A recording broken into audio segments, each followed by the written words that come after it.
שלום, אני ערן הדס וזוהי דקה על טכניקות שימושיות בהופעה מול מצלמה. התכוננו.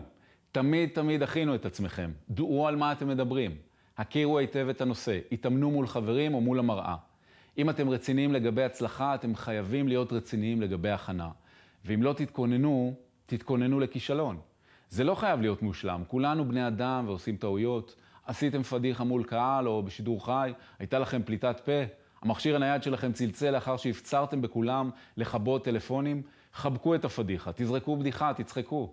השתמשו בהומור, התנצלו בחינניות. זה לא כזה אסון, המשיכו בשלכם ובקרוב זה יהיה מאחוריכם. אני ערן הדס וזו הייתה דקה על טכניקות שימושיות בהופעה מול מצלמה.